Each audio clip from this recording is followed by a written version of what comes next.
Lost our way.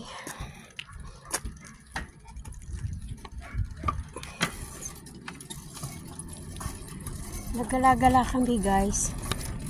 Nag-biking kami. Layo na narating namin na wala yung lulusutan namin. Napunta kami sa dead end. Sa dead end dito. Hindi na namin anong area to. Let's go. Mamaya. May aso. Diretso ka na muna.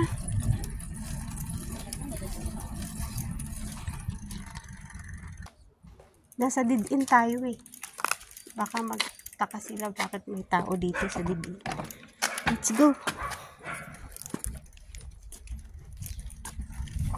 Bahala ka dyan. Iiwan kita.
Kala ko hindi ka pa nakasunod sa akin.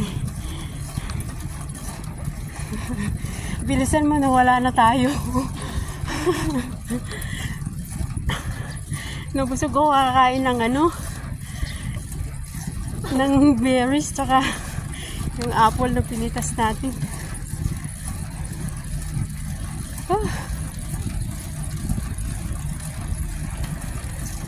Ang hirap pa naman padyak tong bike ni Harold.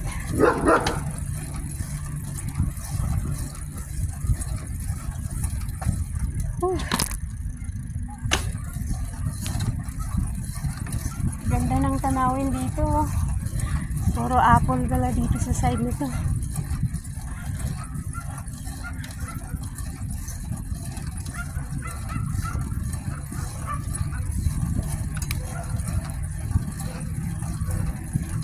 Inabot natin yung dead end.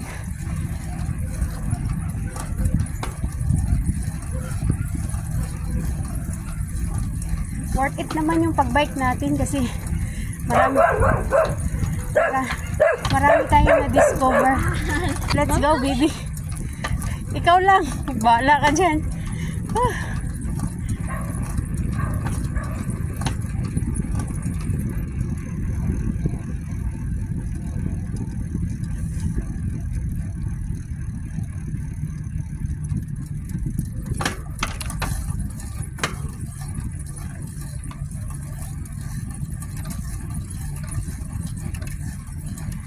Yan ang narating namin guys. Enjoy din naman yung pagbabike namin kasi may mga na-discover kaming pitasan ng prutas na libre lang. Kasi dito sa Poland kahit saan tumutubo yung mga pears, berries, apple. So pag gusto mong mamitas, walang problema, magdala ka lang ng plastic. Hindi mo na kailangan bumili sa market. Kasi pagka summer, marami talagang prutas dito ngayon. Yun, pero hindi pa time ng pag-harvest. Mga 1 month, 2 weeks pa. Yun, may mga tawag na kami na part-time. This time, hiningal na si Inday, oh. This time wala pa kaming part-time kaya pwede pa kaming mag-enjoy, mag-bike. Wala kaming work ngayon, holiday, kaya gala-gala lang dito sa countryside. Tahimik ang aming lugar. Marami ding bahay pero ano siya, bihira mo lang makita ang mga tao. Naglalakihan ng bahay pero ang laman ng bahay mga 2-3 tao lang. Let's go. Mag-autumn na talaga, no? Malamig na.